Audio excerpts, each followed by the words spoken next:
Salut bien-aimés, saints du Seigneur, de partout où vous êtes. Que la paix, la grâce et la miséricorde du Seigneur soient votre partage. Nous continuons toujours avec notre sujet. Dieu sait de quoi nous sommes formés, il se souvient que nous sommes poussière. Psaume 103, verset 14, 1 Thessaloniciens 5, verset 23.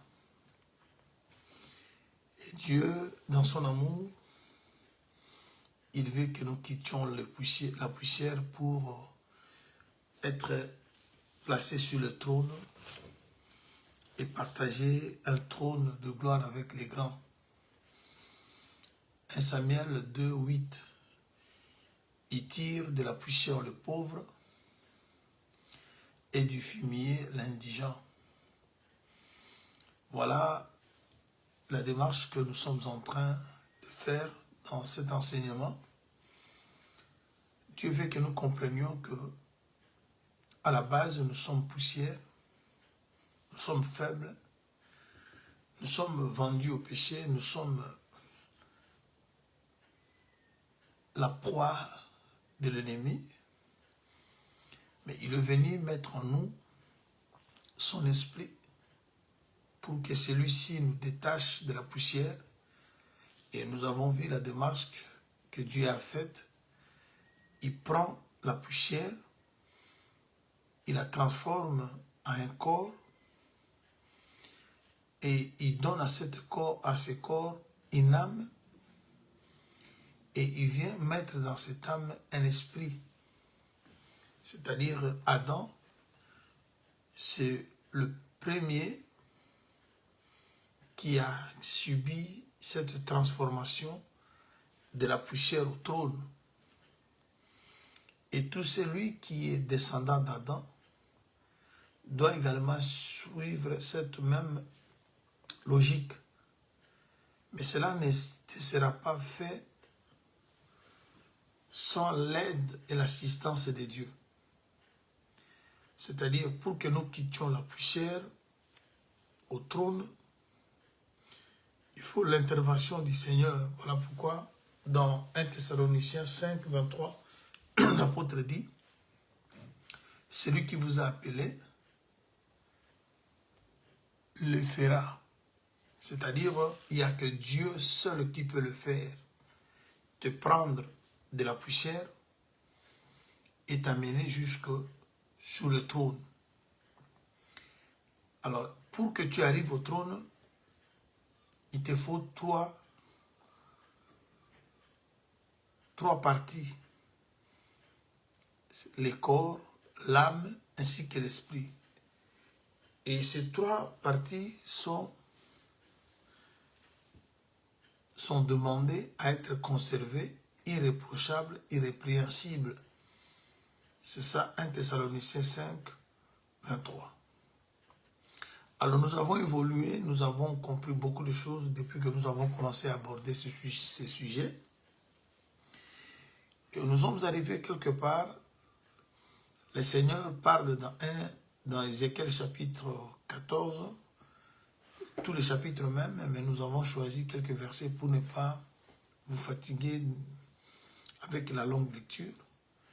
Le verset 12, où le Seigneur dit, s'il prend une décision de détruire un pays, et que dans le pays en question, il se trouve trois hommes, il a cité Noé, Daniel et Job, ces trois-là ne mourront pas, mais plutôt ils sauveront leur âme à cause de leur justice. C'est ainsi qu'on a eu le temps de parler de Noé, de Daniel, et là nous sommes maintenant arrivés au moment de parler de Job. C'est-à-dire, les trois sont de justes. C'est Dieu qui témoigne, qui sont justes. Maintenant, comme ils sont justes, leur âme ne mourra pas. Et on a vu qu'on ne peut pas avoir une âme sans qu'on puisse avoir un corps ainsi qu'un esprit. Parce que l'âme, ça se trouve dans le corps. Et l'esprit habite l'âme. Alors nous avons, c'est depuis le dimanche que nous avions commencé avec Job. On devait normalement faire un direct le lundi ainsi que le mardi. Mais ça n'a pas eu lieu suite à une petite, un petit dérangement quant à la santé. C'est-à-dire, vous savez, quand l'été commence, il y a des fois de pollen qui dérange. On avait la toux, on avait le rhume et qu'on sort. C'était pas propre de rester là en train de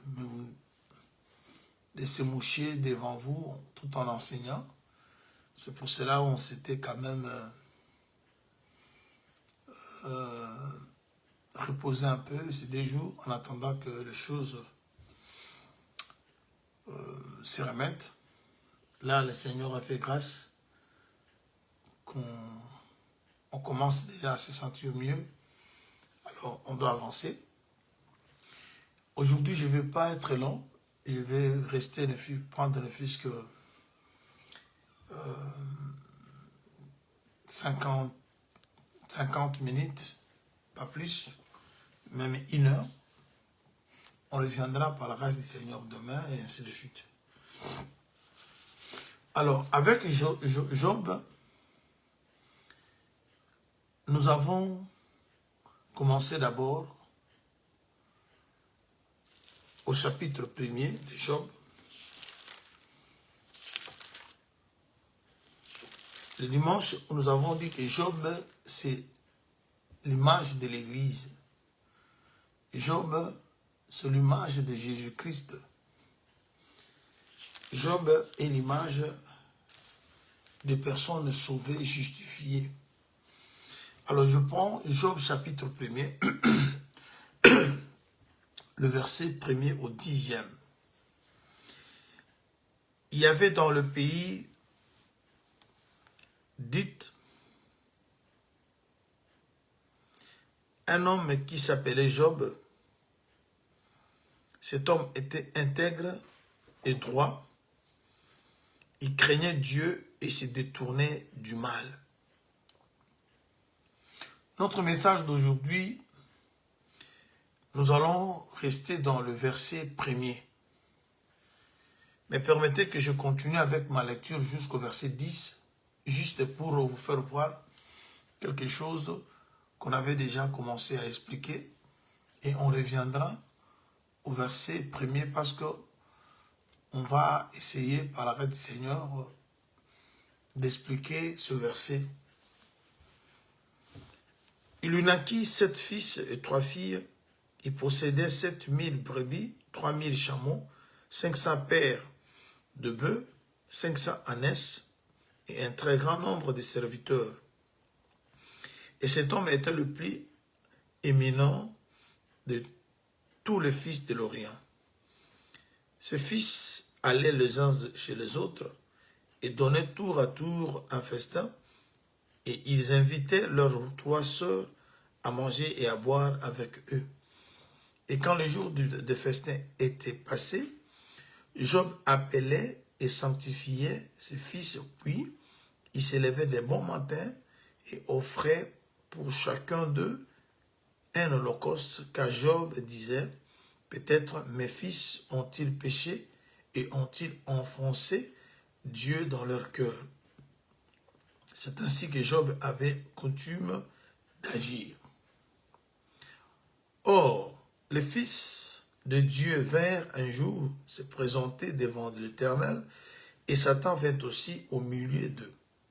L'Éternel dit à Satan, « D'où viens-tu » Et Satan répondit à l'Éternel, « De parcourir la terre et du m'y promener. » L'Éternel dit à Satan, « As-tu remarqué mon serviteur Job,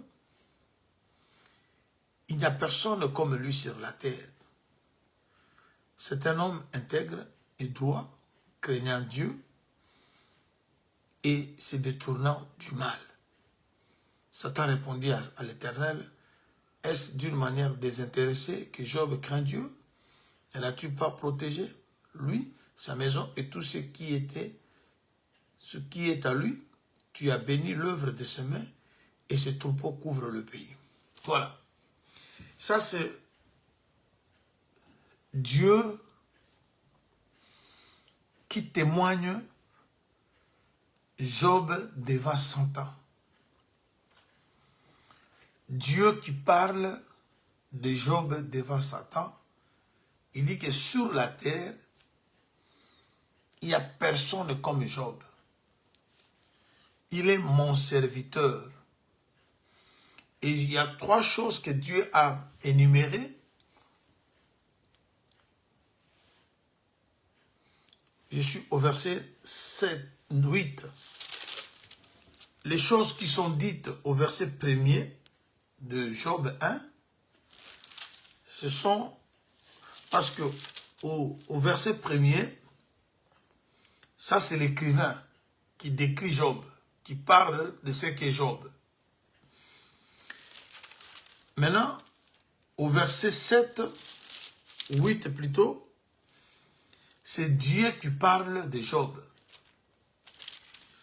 Il dit quoi?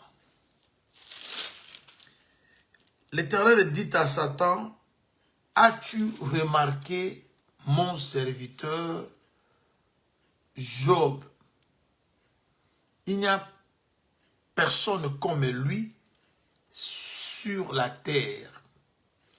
C'est un homme intègre et droit, craignant Dieu et se détournant du mal.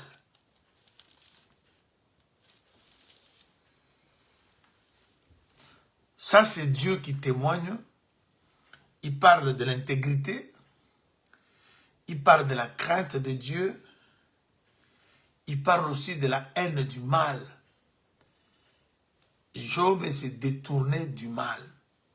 Job craignait Dieu.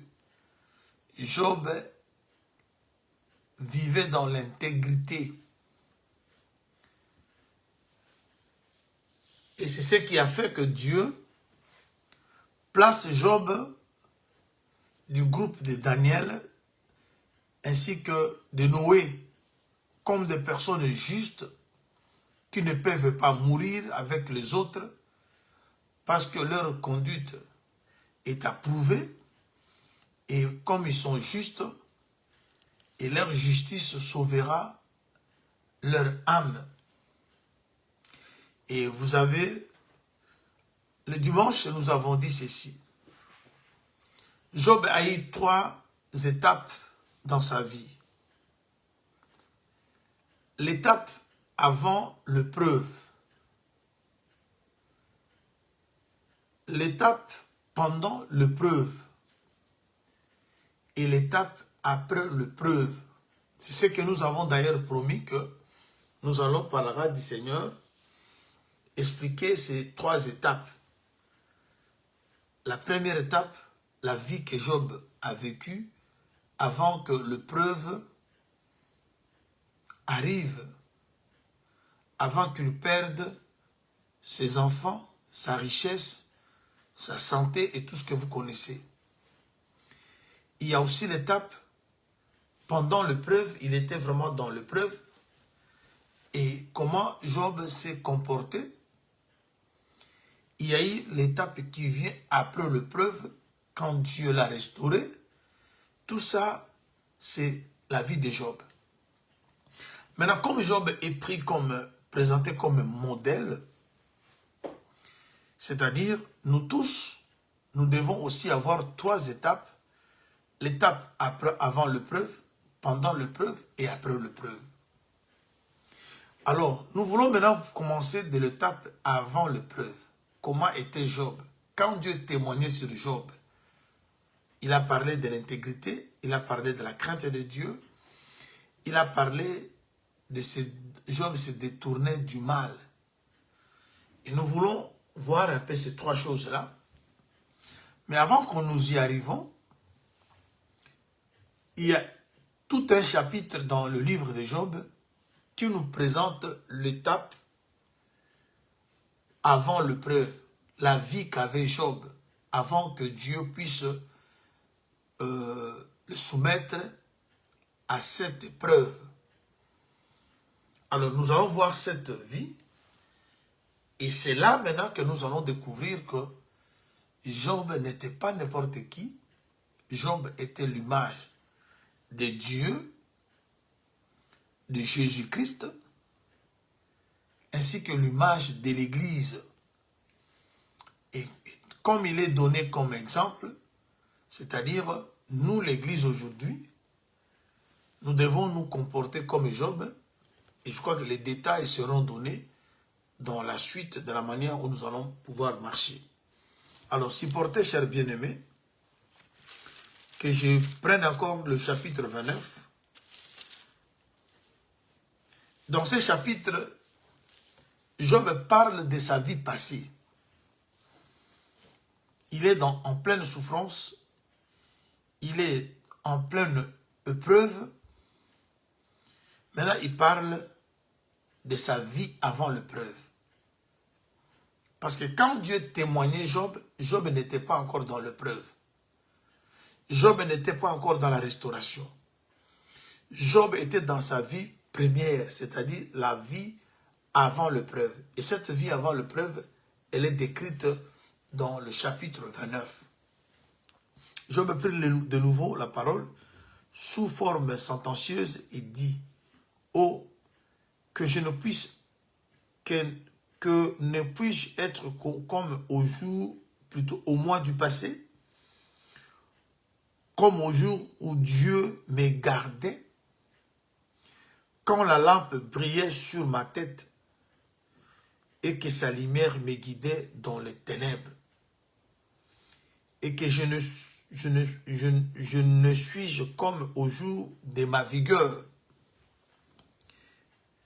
où Dieu veillait en ami sur ma tente,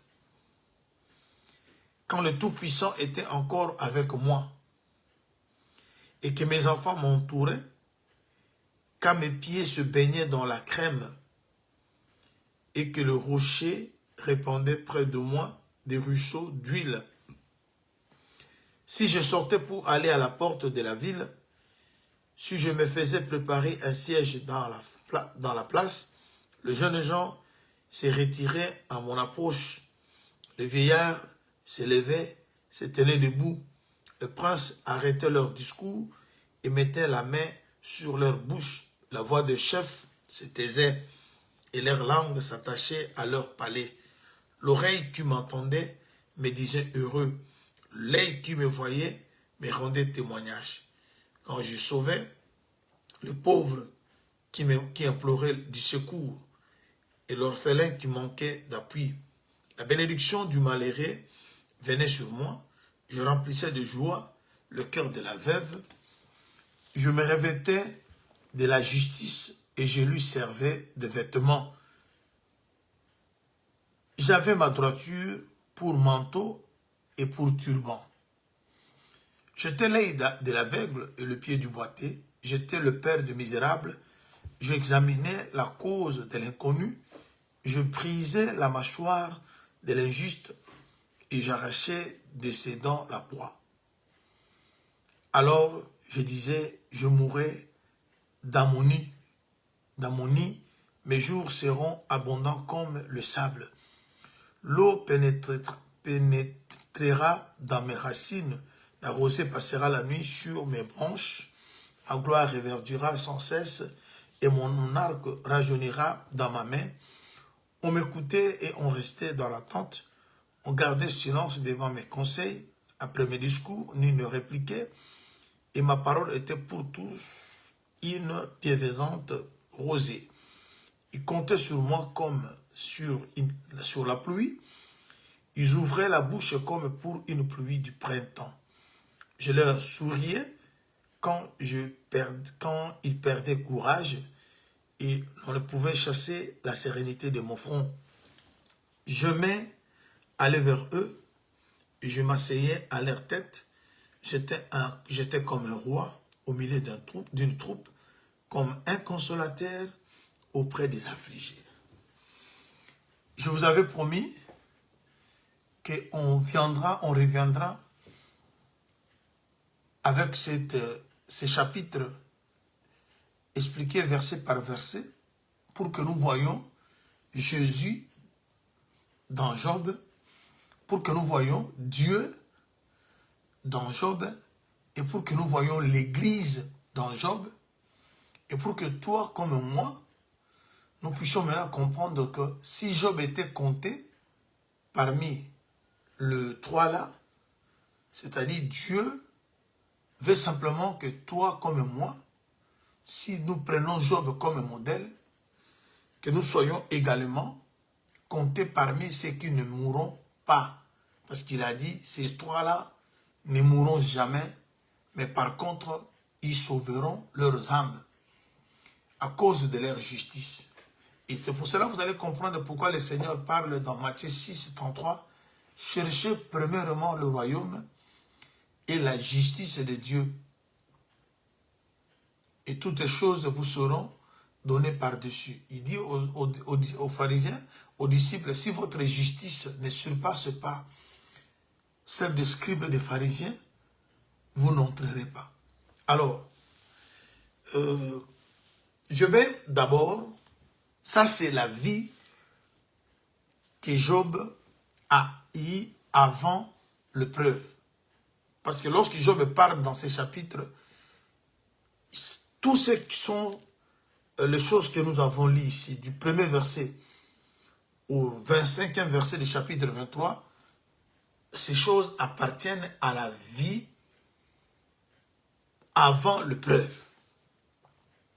Pendant l'épreuve, la vie avant l'épreuve, c'est cette vie-là qui a séduit Dieu. C'est cette vie-là que Dieu faisait allusion lorsqu'il parlait, lorsqu'il s'échangeait avec Satan sur le sujet de Job, lorsqu'il disait que Job est différent de tous les hommes sur la terre. Dieu faisait allusion à ces chapitres, à cette vie que Job a lui-même énumérée dans le chapitre 29. Retiens ça. Bien-aimé, Dieu témoigne ses serviteurs, Dieu témoigne ses enfants, Dieu témoigne ceux qui lui appartiennent. Mais pour que Dieu te témoigne, il faut tout ça.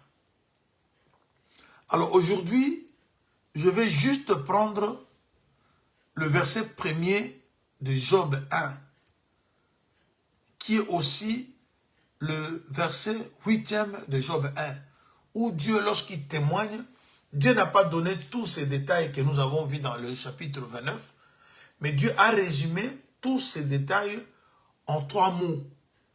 Intégrité, crainte, ainsi que savoir se détourner du mal.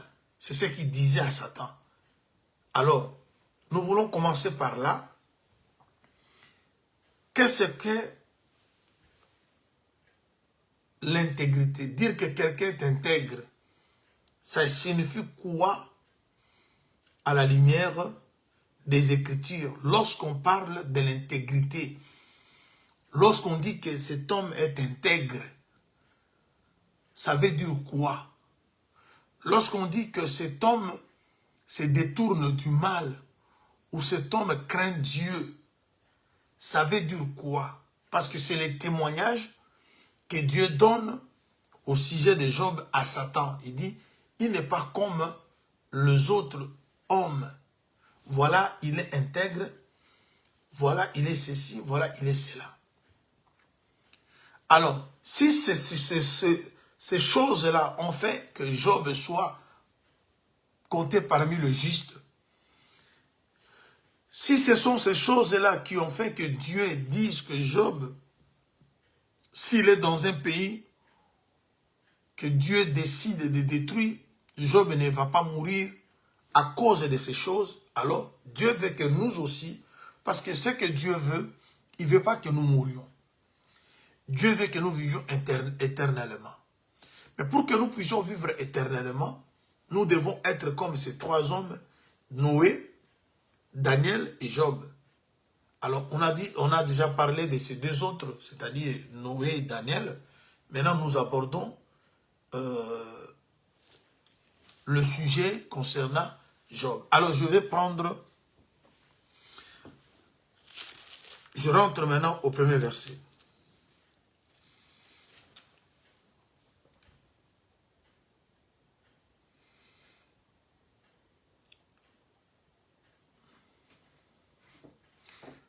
Ici, on ne parle pas d'une parabole. C'est la première des choses que je veux qu'on puisse, parce qu'il y a beaucoup de confusion où les gens pensent que l'histoire de Job n'était qu'une parabole. Ce n'était pas vraiment une histoire vécue. Vous allez remarquer que lorsque vous lisez par exemple Genèse chapitre 36, Genèse 36,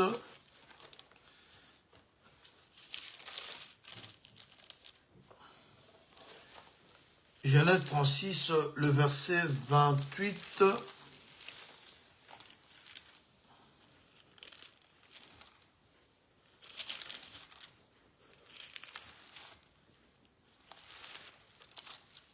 Genèse 36.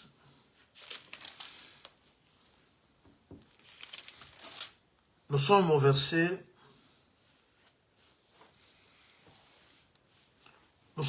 28.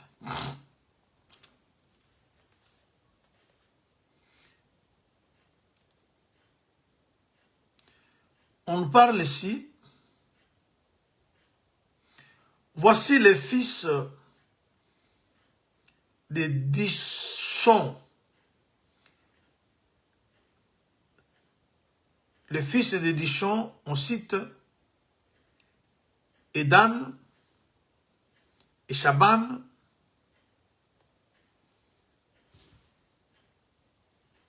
Non, là je suis au verset 26. J'ai dit le verset 28. Voici les fils de Dishan, It et Era. C'est-à-dire, It, c'est le nom d'une personne. Et dans Job 1er, on parle dans un pays dont il y avait dans le pays des Hittes. Hitt devient pays, c'est comme Canaan. Canaan, avant qu'il soit une terre, Canaan, c'est d'abord une personne. Canaan, c'est un fils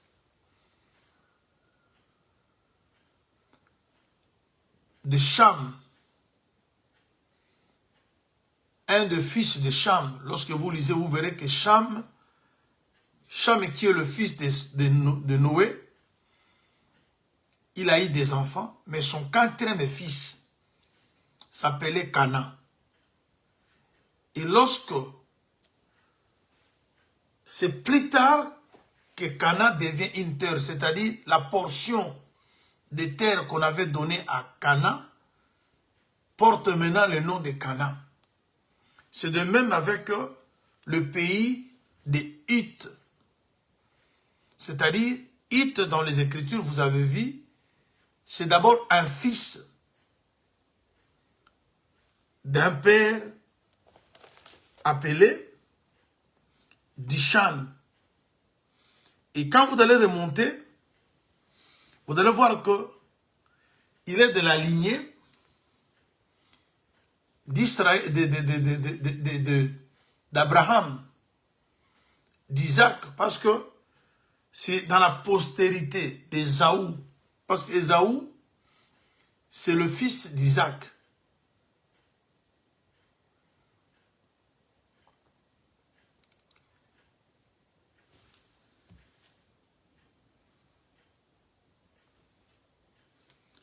Et quand vous voulez remonter, quand vous avez Isaac, ça vous amène à Abraham. Même si Ésaü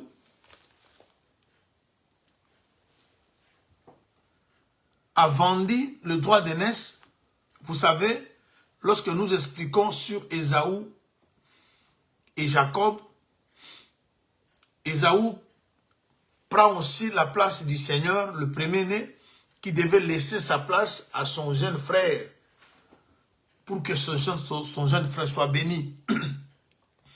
Pour que nous soyons bénis, notre grand frère devait nous donner sa place, ses vêtements.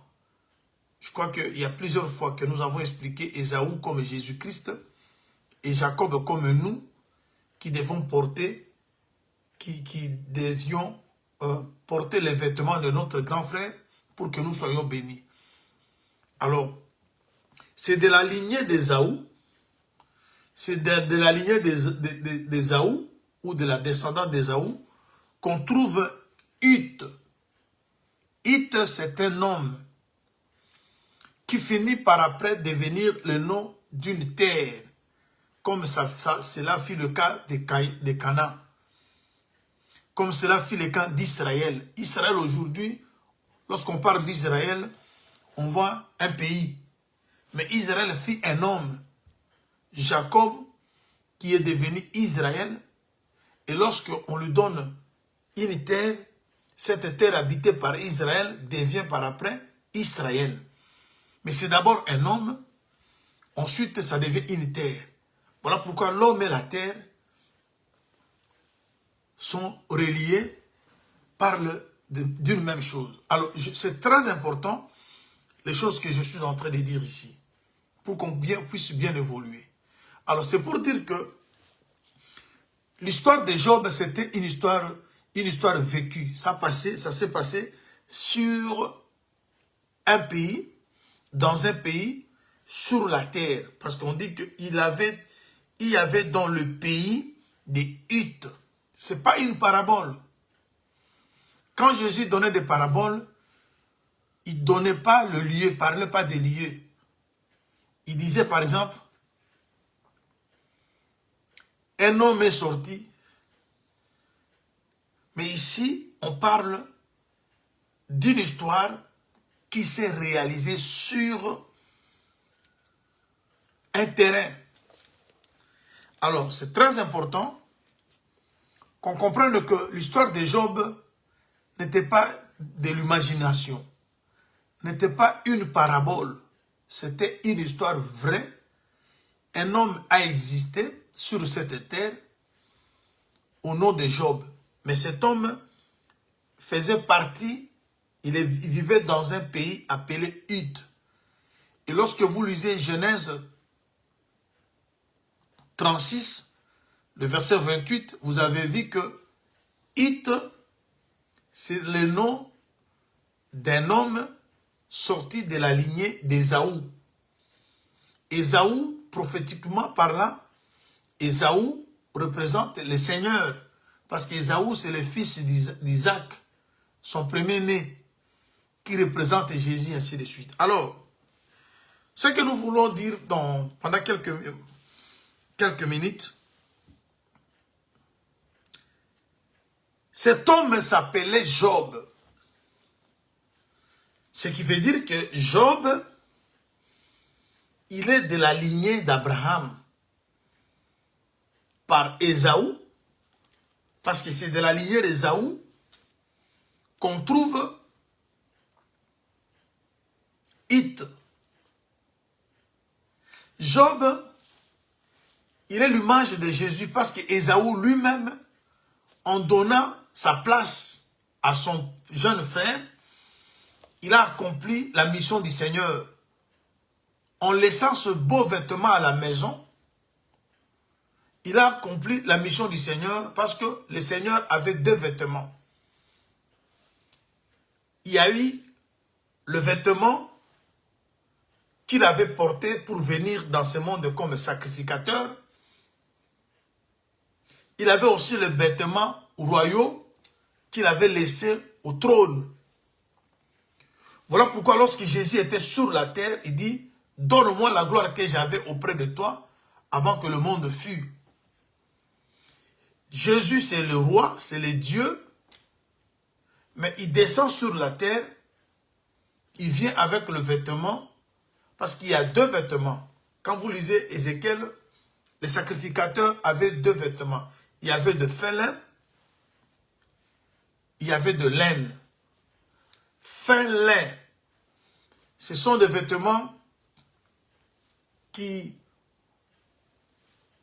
viennent de plantes, parce que le lin, ça vient de plantes.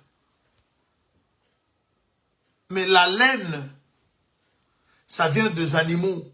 Quand vous prenez le poil des animaux, la peau des animaux, c'est avec ça qu'on fabrique la laine.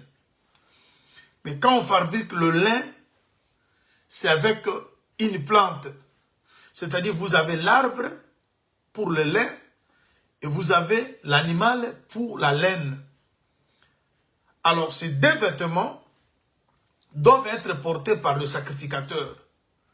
Lorsqu'il vient vers le peuple, je suis dans Ézéchiel 44, j'aimerais que vous vérifiez. Lorsqu'il vient vers le peuple, il laisse le vêtement de lin.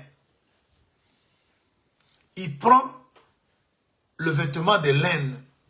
C'est ainsi que quand Jésus, le Dieu créateur, a voulu venir vers nous, il a laissé le vêtement de lin qui est la royauté.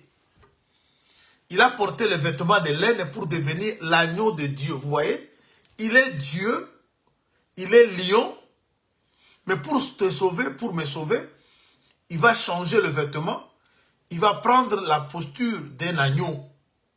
Mais c'est un roi, mais qui s'est fait agneau parce qu'il devait accomplir une mission. Voilà pourquoi Ésaü, en partant faire la chasse, il ne peut pas aller chasser avec le plus beau vêtement.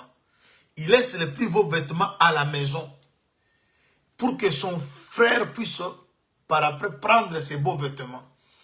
C'est-à-dire, nous portons aujourd'hui les plus beaux vêtements de Jésus parce que lui s'est fait pécher. Il a porté les vêtements sales, le vêtement de la chasse, mais il a laissé ce beau vêtement de la justice pour que nous soyons maintenant justifiés. Nous portons maintenant, voilà pourquoi c'est à travers ces vêtements que nous sommes bénis. Je suis parti là-bas simplement pour que vous voyez, il ne faut pas toujours voir Ésaü d'un seul sens. Alors c'est de cette lignée-là d'Ésaü qu'on a Hit. Hit fut le père de Job, c'est-à-dire c'est dans Hit que Job est sorti. Alors, plus tard, Hit est devenu une terre, comme plus tard, Canaan était devenu une terre, comme plus tard, Israël était devenu une terre. Mais avant qu'il soit une terre, Israël c'est un nom. Avant que Canaan soit une terre, Canaan c'est un nom. Avant que Hit soit une terre, Hit fut un nom. Alors maintenant, c'est de cette lignée-là que Job sort. Je crois que là, je me suis fait comprendre. Déjà, vous comprenez qu'à partir de Hit, on voit Ésaü, et à partir d'Ésaü, on voit Jésus. C'est-à-dire, Job sort de cette lignée-là des personnes qui se sacrifient pour les autres. Alors, regardons maintenant, parce que je veux juste expliquer le premier verset du chapitre 1er. Cet homme s'appelait Job et était un homme intègre. Je vais d'abord parler de l'intégrité. Parce que Dieu dit qu'il est le seul dans le monde qui est intègre, qui se détourne du mal, qui craint Dieu. Et vous avez vu que Jésus, lorsqu'il était venu, Jésus n'a pas de concurrent. Il est sans précédent, il est sans concurrent. Et alors l'Église aussi, elle est unique sur cette terre. S'il y a des gens qui craignent Dieu, ces gens-là forment ce qu'on appelle Église. On va y arriver parce que Job représente d'abord Dieu, Job représente Jésus et Job représente l'Église. Mais je vais d'abord parler de l'intégrité pour qu'on voie un peu ce que Dieu voulait dire partant de... Je suis dans Job chapitre, plutôt dans Josué, au chapitre 24. Lorsque quelqu'un est intègre, qu'est-ce qu'on va trouver en lui? Je suis dans Josué, chapitre 24.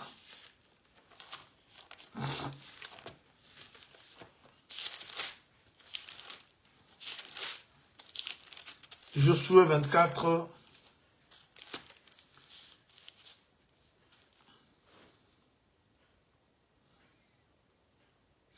Je prends le verset 14.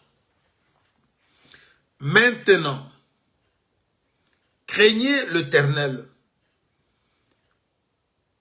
et servez-les avec intégrité et fidélité. Faites disparaître le Dieu qu'ont servi vos pères de l'autre côté du fleuve et en Égypte et servez l'Éternel. Dans l'intégrité, on trouve quoi? C'est quelqu'un qui sert avec fidélité. Et lorsque vous servez avec fidélité ou intégrité, on doit trouver que il faut que vous puissiez faire disparaître le Dieu, le faux Dieu, qu'ont servi vos pères de l'autre côté du fleuve et en Égypte. C'est-à-dire, une personne intègre devant Dieu, c'est celui qui ne sert pas Dieu avec mélange. C'est-à-dire, c'est quelqu'un qui sert le vrai Dieu, qui fait disparaître tout ce qui est faux en lui. C'est-à-dire, le monde dans l'époque de Noé, de Job, voulais-je dire, il y avait plusieurs dieux. Comme actuellement, il y a plusieurs dieux. Mais l'unique et le seul vrai Dieu, c'est celui qui a créé les cieux et la terre. Il y a des dieux qui sont créatures, mais nous servons le Dieu créateur. Alors quand on parle de l'intégrité, voilà pourquoi, chers bien-aimés, l'évangile qui est soutenu par l'Église, ce n'est pas n'importe quel évangile. C'est un évangile qu'on ne peut pas trouver ailleurs. Vous savez, chers bien-aimés, lorsque David arrive chez le sacrificateur Achmelech, je suis dans 1 Samuel chapitre 21. David demande au sacrificateur s'il pouvait lui donner, je m'excuse, 5 pains pour que lui et ses hommes puissent manger. La réponse du sacrificateur est que on n'a pas ici de pain ordinaire.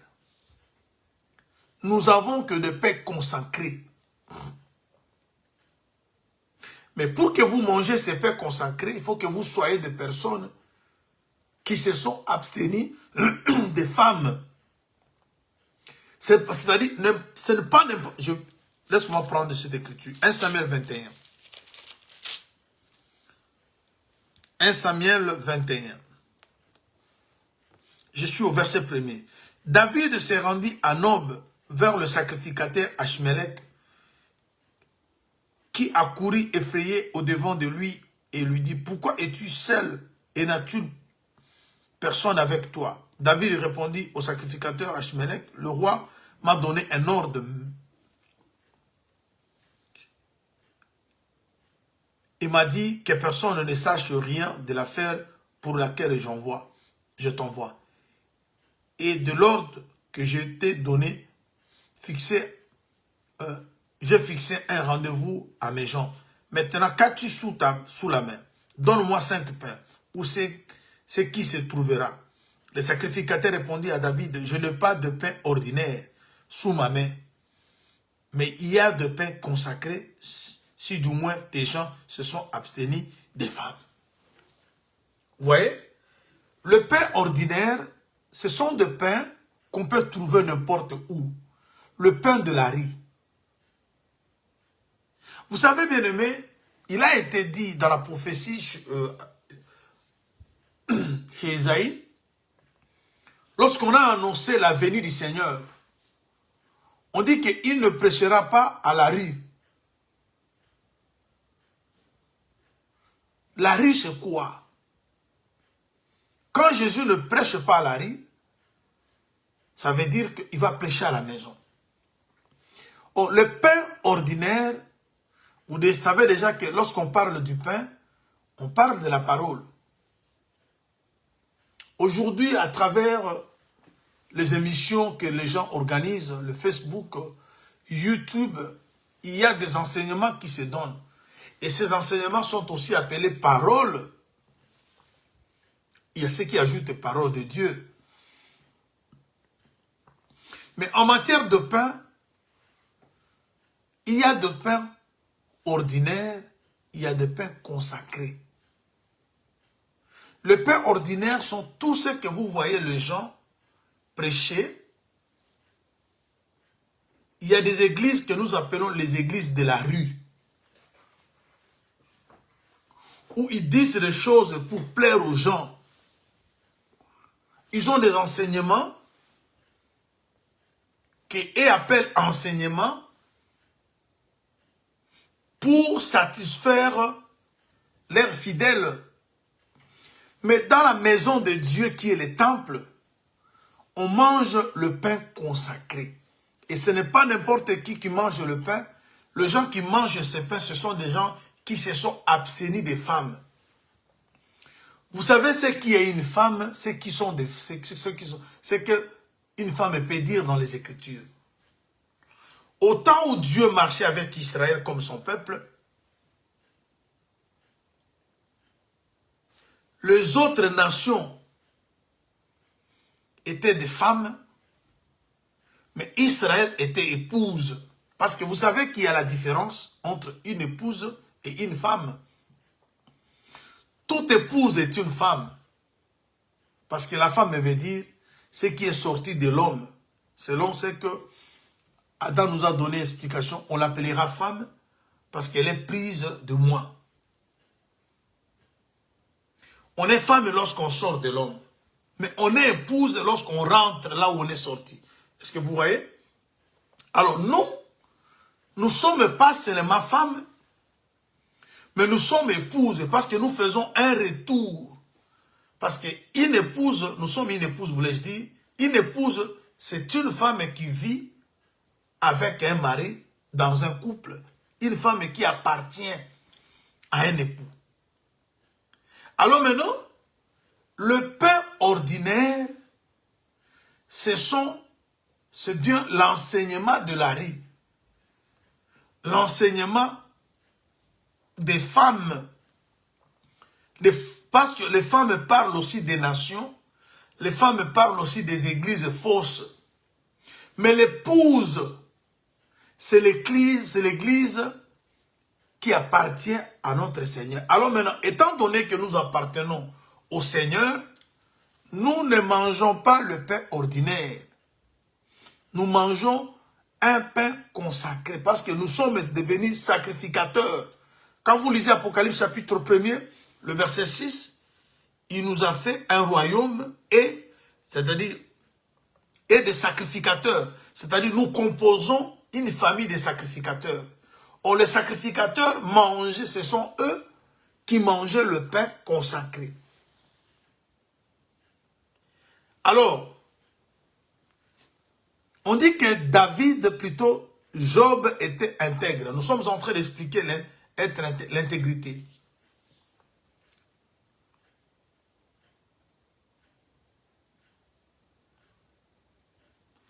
Lorsqu'on est intègre, d'après Josué, on se sépare de faux dieux. Bien aimé, les faux dieux ne sont que les faux enseignements. Si au commencement était la parole, et la parole était Dieu, la parole était avec Dieu et elle était Dieu, c'est-à-dire, lorsqu'on parle de faux dieux, on parle de faux enseignements. Quand vous avez un faux enseignement, vous avez un faux Dieu. Alors, ça c'est d'abord ce qu'on doit comprendre par rapport à Job. On dit qu'il est intègre. C'est-à-dire, l'église de Jésus-Christ, elle est intègre. Pourquoi elle est intègre? Parce qu'on trouve en elle la fidélité et on trouve en elle, elle met à côté tous les faux dieux pour servir l'unique et le seul. On dit également, on dit que cet homme de Job, il savait se détourner du mal. Ça, c'est aussi une qualité. Vous savez, chers bien-aimés, le bien et le mal cheminent ensemble depuis le début. Dieu a placé un arbre ayant deux connaissances, du bien et du mal. Mais on dit que Job savait se détourner du mal. Ça, ce n'est pas donné à n'importe qui. Je vais d'abord prendre une écriture. Je prends Ésaïe chapitre 7.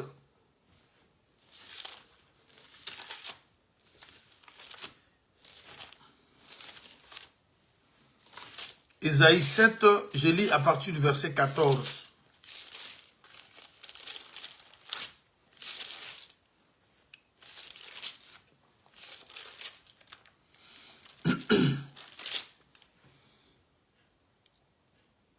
C'est pourquoi le Seigneur lui-même vous donnera un signe.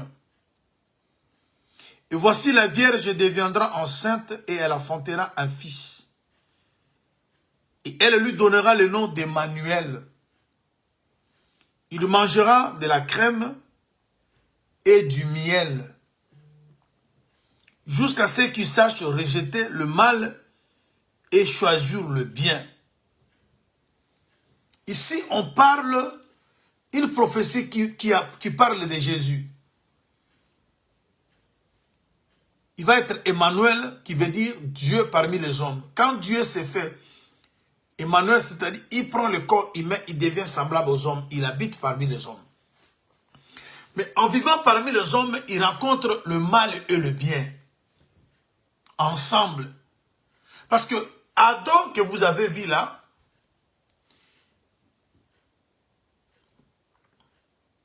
quand Dieu l'a formé, pour qu'il soit Emmanuel, Dieu parmi les animaux, parce qu'Adam a trouvé déjà la créature était là. Ces animaux-là que vous avez vus représentaient aussi des peuples, représentaient aussi des nations, des foules.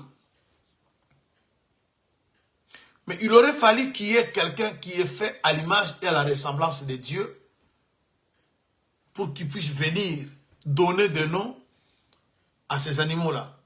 C'est-à-dire, l'histoire d'Emmanuel commence déjà dans l'ombre avec Adam.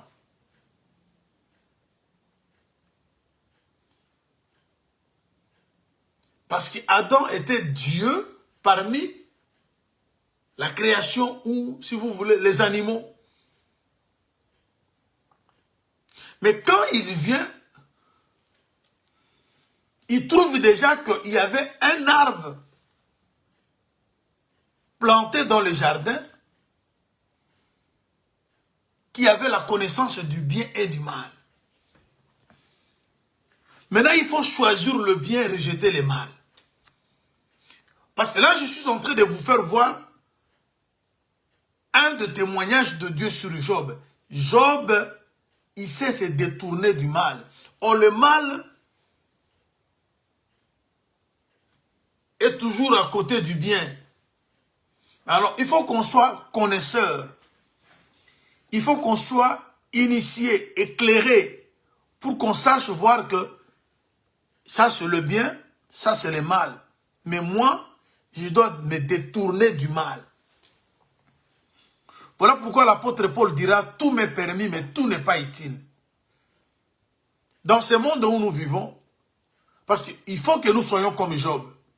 Alors, la première qualité, On doit être intègre. Je viens d'expliquer ce qu'est être intègre. C'est servir avec fidélité et aussi se séparer de tous les faux dieux. Ce monde est plein de faux dieux. Ce monde est plein de faux enseignements. Mais le bon enseignement, la bonne parole, elle est une. Comme le sacrificateur Achmelech a dit, ici on n'a que de pain consacré, pas de pain ordinaire. C'est pour cela que beaucoup de gens sont déçus quand ils viennent à l'église. Ils sont dans de vrais, quand ils viennent dans une vraie église du Seigneur, ils trouvent que dans cette église, on ne lève pas l'homme, on ne lève pas le pasteur, on ne lève que le Seigneur. Même si vous venez avec des millions, même si vous achetez quoi, vous ne prendrez pas plutôt la place du Seigneur. Et beaucoup, quand ils viennent à l'église, je parle de l'église du Seigneur, ils pensent que les choses vont se faire comme ça s'est fait ailleurs. Où l'église devient la propriété d'un homme, où la femme du pasteur peut se permettre tout ce qu'elle veut, où les enfants du pasteur peuvent se permettre tout ce qu'ils veulent, où celui qui achète ou donne l'argent pour qu'on achète, pour qu'on paye le loyer, peut se permettre de tout. À l'église, personne n'est au-dessus de la parole.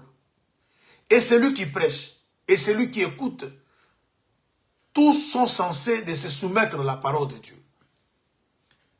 Où la tenue ne se porte pas comme on veut, où on ne se permet pas de tout faire, où tout ne nous est pas autorisé de faire. Alors une telle église n'est pas supportée, ne peut jamais être aimée. Et un tel enseignement, c'est un enseignement qui ne peut jamais être acclamé par tous. Parce qu'on veille sur tout.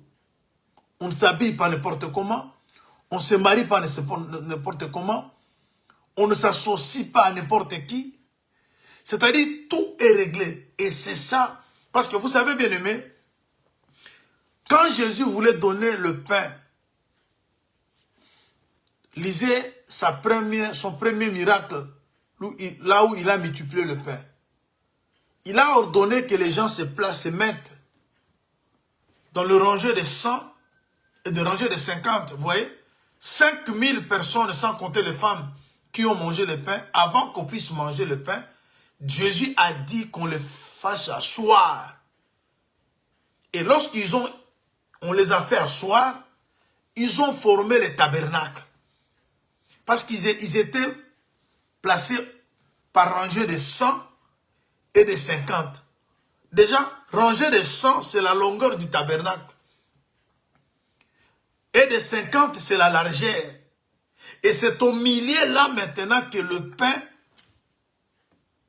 5 pains et 2 poissons rendus grâce étaient en train d'être partagés. C'est-à-dire, les 5 pains ne sont que les 5 grâces ministérielles et les 2 poissons ne sont que les 2 alliances, parce que l'enseignement prêché par les 5 grâces ministérielles, les Éphésiens 4, c'est un enseignement qui est prêché à la loi et au témoignage. Mais c'est un enseignement qui se prêche par ceux qui constituent le temple. Parce que l'église que nous sommes les temples de Dieu. Et nous qui sommes dans le temple, nous qui sommes assis, nous formons, et c'est nous qui mangeons maintenant le pain consacré. Alors ce n'est pas un pain de la rue. Parce qu'il y a des enseignements de la rue où quelqu'un se réveille sans fondement, sans référence, sans écriture. Il amène quelque chose au peuple de Dieu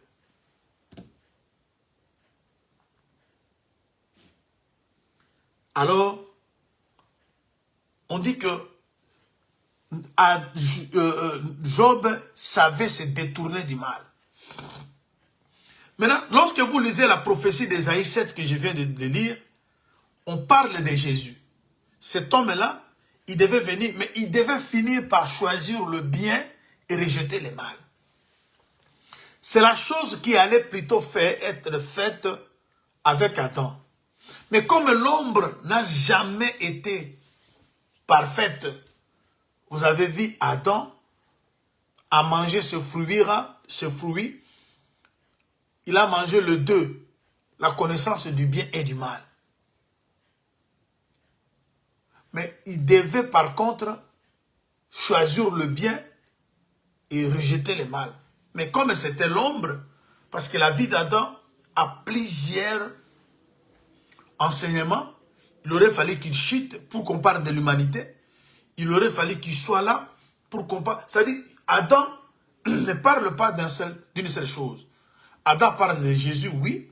Adam parle de l'humanité. Adam parle de beaucoup de choses. Voilà pourquoi dans Genèse, autour d'Adam, il y a beaucoup d'enseignements qui peuvent être prêchés parce que c'était l'ombre. Mais ce que vous devez comprendre que lorsque Adam est venu, il était aussi l'image d'Emmanuel.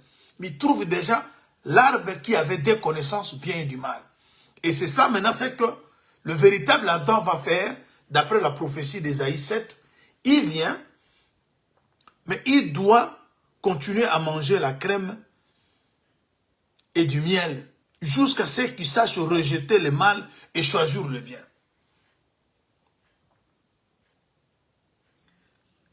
Le mal et le bien étaient ensemble. Maintenant, il faut savoir se détourner du mal. Écoutons, chers bien-aimés.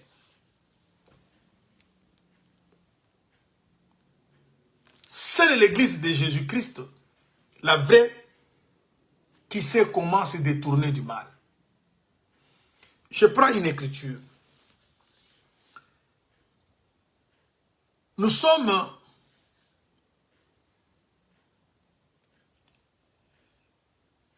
dans 3 Jean, chapitre 1, verset 11. Ça on est dans 3 Jean. 3 Jean.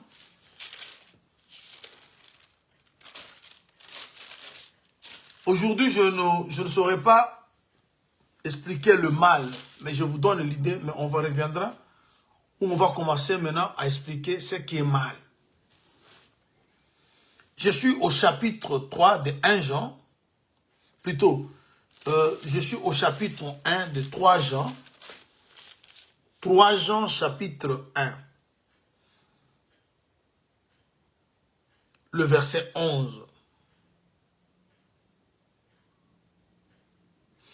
Bien-aimé, n'imite pas le mal, mais le bien. Celui qui pratique le bien est de Dieu.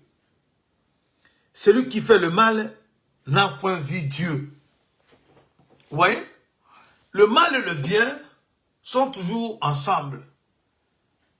Mais c'est à nous maintenant de savoir nous détourner du mal pour faire le bien. Alors le bien, c'est pour les personnes matures, savoir faire le bien. On viendra où on va expliquer faire le bien veut dire quoi. Et le mal, c'est quoi? Mais je commence d'abord avec Genèse. Un arbre planté par Dieu, mais qui a des connaissances.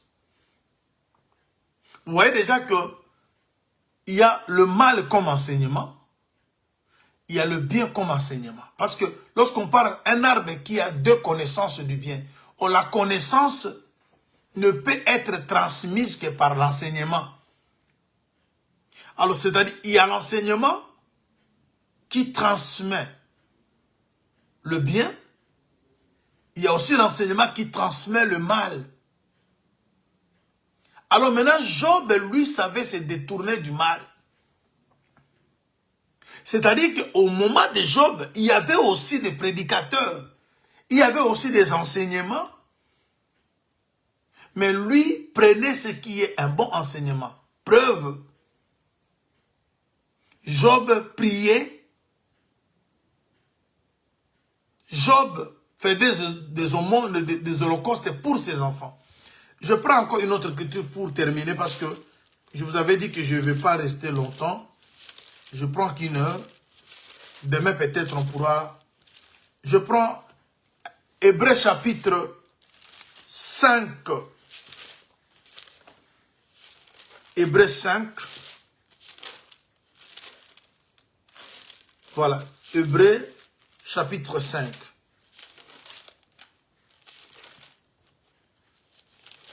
Je lis à partir du verset 11. Nous avons beaucoup à dire là-dessus. Et des choses difficiles à expliquer. Parce que vous êtes devenus lents à comprendre. Vous, en effet, qui depuis longtemps devriez être de maîtres, vous avez encore besoin qu'on vous enseigne le principe élémentaire des oracles de Dieu. Vous en êtes venus avoir besoin de lait et non d'une nourriture solide. Or, quiconque en est au lait n'a pas l'expérience de la parole de Dieu, car il est un enfant. Mais la nourriture solide est pour les hommes faits, pour ceux dont le jugement est exercé par l'usage à discerner ce qui est bien et ce qui est mal. Vous voyez, le mal et le bien sont là, mais on doit discerner le mal ainsi que le bien. Or, le discernement, bien aimé, c'est aussi une chose importante. L'apôtre dit, n'ajoutez pas foi à tout esprit, mais éprouvez les esprits. Alors, nous sommes dans un moment où le mal est là, le bien est là. Je vous ai fait voir. Le mal, c'est pour cela, moi, ça a toujours été pour moi, quand je regarde les gens, ils disent que non, aujourd'hui, le mal est vraiment, bien aimé, c'est depuis le début de la création, le mal marche toujours à côté du bien. Moi, je ne veux plus prier, je ne veux plus aller à l'église parce que les églises, il y a toujours des aventuriers. C'est faux. Même au temps de Jésus, il y a eu des aventuriers. Mais cela n'a pas été la raison pour que les enfants de Dieu ne partent pas prier. Même dans l'entourage de Jésus, il y a eu un traître, un apôtre choisi par Dieu, par Jésus, à qui on a confié la responsabilité, mais qui était un démon. On n'a pas vu un des enfants de Dieu dire que non, je ne vais plus suivre Jésus, parce que Judas s'est retrouvé. Il est écrit qu'ils sortiront au milieu de nous. Alors les gens aujourd'hui donnent des excuses. Moi je ne vais plus prier parce que les pasteurs sont des enfants. Ça n'a pas commencé aujourd'hui. Dieu lui-même, lorsqu'il crée son monde, il place le bien à côté du mal. Mais il ne laisse pas ses enfants comme ça. Il donne leur le discernement de choisir le bien. Lisez ce qu'il dit. J'ai mis devant toi la vie et la mort, la malédiction et la bénédiction. Mais je te conseille. On arrivera au moment où de parler des conseils. Alors, chers bien-aimés, je vais m'arrêter ici. Job, Dieu témoigne Job devant Satan qu'il est l'unique sur la terre. Et en ce qu'on doit retenir, ce qui s'est passé dans la vie de Job n'était pas une parabole. C'était une histoire vécue. Un homme a réellement vécu au nom de Job. Et Dieu témoigne Job, et partant de Job, nous voyons Jésus-Christ qui est l'unique et le seul. Et de Jésus, nous voyons son église. Il n'y a pas deux églises de Jésus, il n'y a qu'une seule. Et si toutes les églises sont dans la confusion, dans le ténèbre, la vraie, celle de Jésus, n'est pas dans la confusion. Et maintenant, il faut que nous nous détournions du mal. Demain, Dieu permettra qu'on explique maintenant le mal. Qu'on doit se détourner. Le mal, comment nous détournons? Nous allons nous détourner du mal. Et le mal, c'est quoi?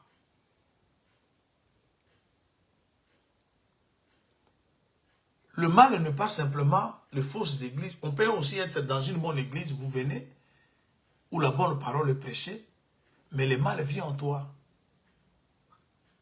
On aura à expliquer tout ça. Alors, on s'arrête ici, chers bien-aimés. L'intégrité, c'est savoir se séparer de faux dieux, servir le vrai Dieu. Il n'y a qu'un seul. Le seul et l'unique vrai Dieu, c'est notre Jésus. C'est cet enseignement. L'enseignement de l'amour, l'enseignement du pardon, l'enseignement de l'humilité, l'enseignement de reconnaissance, l'enseignement de la paix. Quand tu as cet enseignement-là, tu as le vrai Dieu. Et Dieu peut témoigner sur toi. Alors, chers bien-aimés, on s'arrête ici. Nous sommes appelés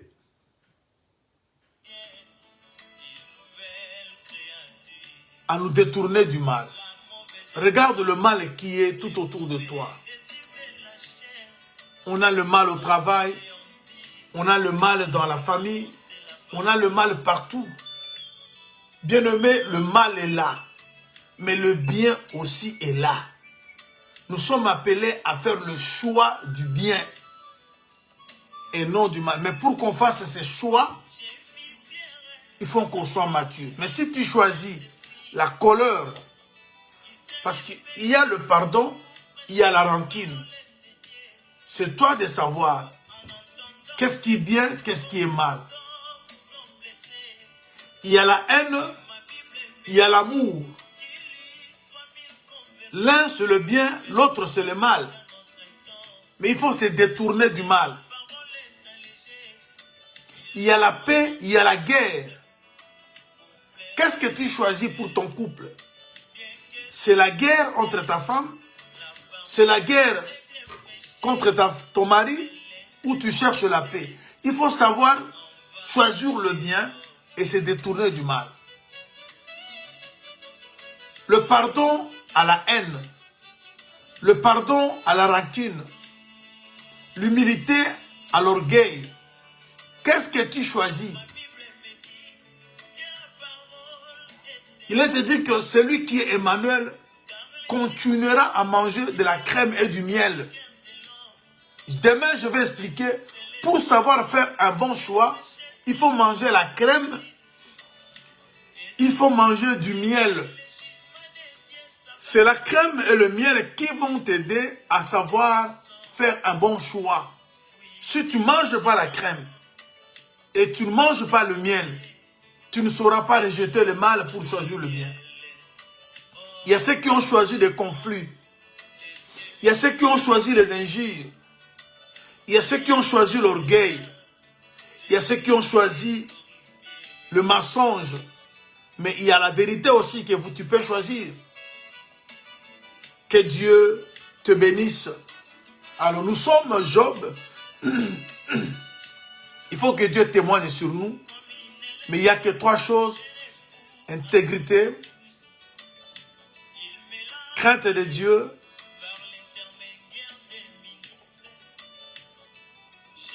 et puis se détourner du mal pour faire le bien. Que Dieu te bénisse. Que la paix et la grâce du Seigneur soient ton partage. On se retrouve demain par la grâce du Seigneur.